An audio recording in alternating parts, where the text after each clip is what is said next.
स्वागत है दोस्तों आपका हमारे यूट्यूब चैनल में। आज हम रॉबर्ट ब्रीच के द्वारा लिखा गया उनके एक बहुत ही फेमस पोयम नाइटिंगेल को पढ़ेंगे। तो आइए हम सबसे पहले रॉबर्ट ब्रीच के बारे में हम जान लेते हैं। रॉबर्ट ब्रीच का जन्म 23 अक्टूबर 1884 में हुआ था और उनकी मृत्यु 21 अप्रैल 1930 में हुई थी। और रॉबर्ट ब्रीच भी पोएट लॉरेट बने थे जो 1913 से लेकर 1930 तक थे, मतलब अपनी मृत्यु तक। उसके बाद उन्होंने कुछ फेमस वर्क भी लिखे थे। यहाँ पर जो कवि हैं रॉबर्ट ब्रीच, वो नाइटिंगेल की आवाज़ को सुनकर बहुत ज़्यादा प्रसन्न होते हैं और इसी भाव में वो नाइटिंगेल से पूछते हैं कि beautiful must be the mountains whence ye come, and bright in the fruitful valleys the streams wherefrom ye learn your song। कवि कहते हैं कि beautiful must be the mountains, वो पहाड़ियाँ बहुत ही सुंदर होंगी।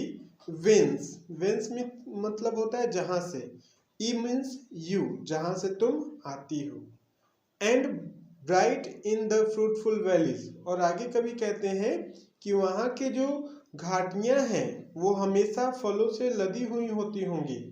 द स्ट्रीम्स, और वहाँ के जो नदियाँ हैं या झरने हैं, वहाँ के वो नदियाँ झरने कलकल कर कर बहती होंगी। Where from's he learn your song, जहाँ से तुम ये गीत सीखती हो।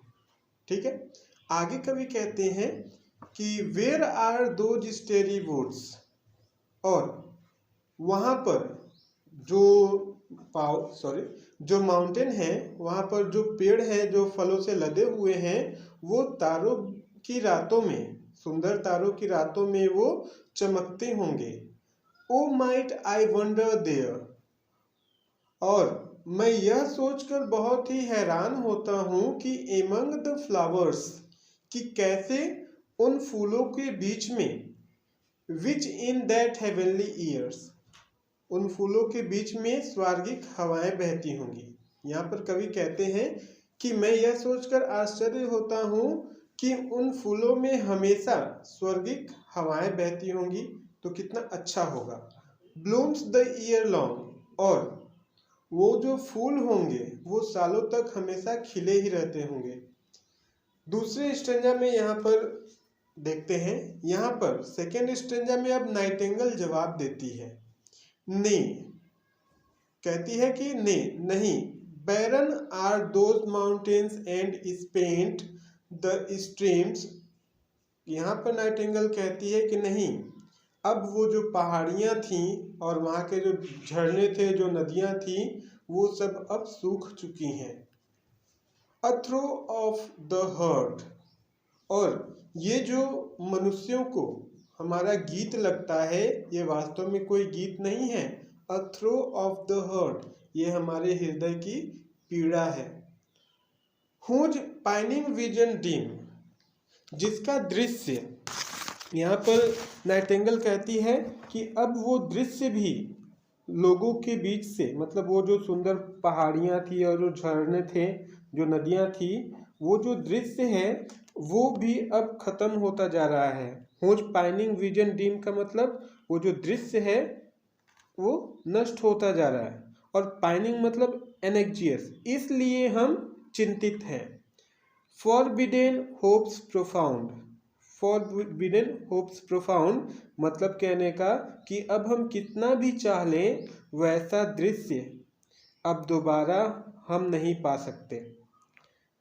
No dying cadence nor long such can sound, no dying cadence, अब हम कितना ही लय ताल क्यों न मिला ले और कितना ही लय ताल से क्यों न गा लें, अब वो सभी लय ताल हमारे अंदर से खत्म हो चुके हैं। मतलब कहने का यहाँ पे कवि नाइटिंगेल कहती है कि अब हमारे अंदर कोई भी गीत गाने की कला नहीं बची है, बल्कि क्या बचा है, nor long Sai and sound, अब हमारे अंदर, हमारे हृदय को केवल एक ही चीज है जो सुई की तरह चुभोता है। तो क्या है वो दृश्य, कौन सा दृश्य, जो अब बैरन हो चुका है, मतलब बंजर हो चुका है। हम सबकी आशा थी या होप ये था कि वो पहले जैसा दृश्य आ जाए, लेकिन अब वैसा दृश्य नहीं आएगा और यही कष्ट हम लोग के हृदय में चुभता है। और फॉर ऑल आवर आर्ट, और उसी होप्स को हम और या फिर इसी कष्ट को हम अपनी कला के माध्यम से दर्शाते हैं। ठीक है, आगे हम थर्ड स्टैंजा को देखते हैं। यहाँ पे नाइटिंगेल जो है वो कवि से कहती है कि alone aloud in the raptured ear of man we pour our stark natural secret and then.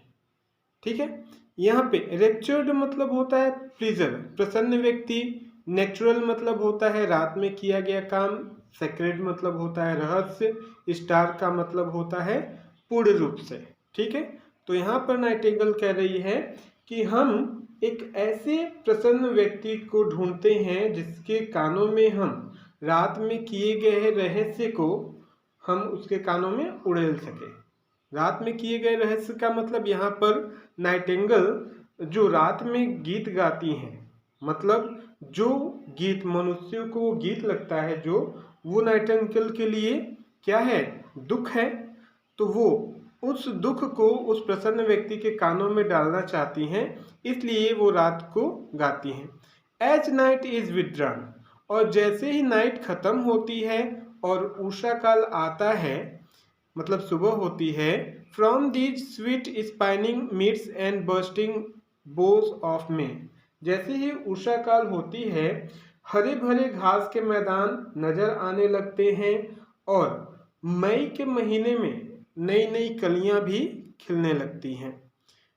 Dreams, और जब सब लोग स्वप्न में खोए रहते हैं, while the innumerable choir of day, तब उस समय पक्षियों के समुदाय में या पक्षियों का एक बहुत बड़ा समुदाय वेलकम द डॉन, वो दिन का स्वागत करता है। ठीक है, तो यहाँ पर ये हमारा पोएम खत्म होता है। Okay, bye.